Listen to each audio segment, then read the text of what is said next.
แขวงขมวนได้มีพิธีแห่ใบยั่งยืนหับฮ้องเอาอุทยานแห่งชาติหินน้ำนอเข้าเป็นมรดกโลกทางธรรมชาติ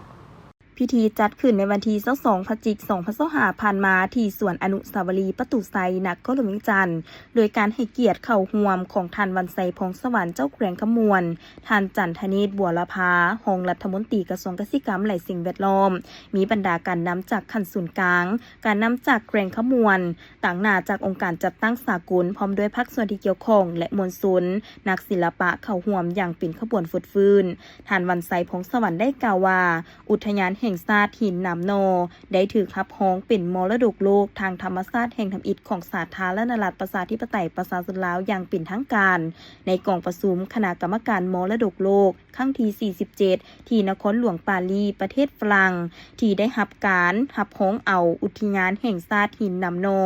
ตั้งอยู่เมืองบัวละพาแขวงขมวนของสาธารณรัฐประชาธิปไตยประชาชนลาวเป็นพื้นที่มรดกโลกแบบรวมชายแดนกับอุทยานแห่งชาติฟ้องหยาแก่บางมรดกโลกทางธรรมชาติแขวงกวางจิของสาธารณรัฐสังคมนิยมเวียดนามการขึ้นทะเบียนเป็นมรดกโลกในครั้งนี้เกิดจากการรับรองคุณค่าที่โดดเด่นระดับจักรวาลของหินน้ำนอซึ่งได้แก่ภูมิสันฐานภูหินปูนที่เก่าแก่และโดดเด่นที่สุดในอาซีตะวันออกเฉียงใต้ถ้ำมหัศจรรย์ถ้ำน้ำลอดสีบั้งไฟเป็นแหล่งที่อยู่อาศัยอันสำคัญของสัตว์ที่หายากและนอนอยู่ในบัญชีใกล้สูญพันธุ์เช่นนกกกคอคำคายุหนูหินและธนีแก้มขาวถิ่นใต้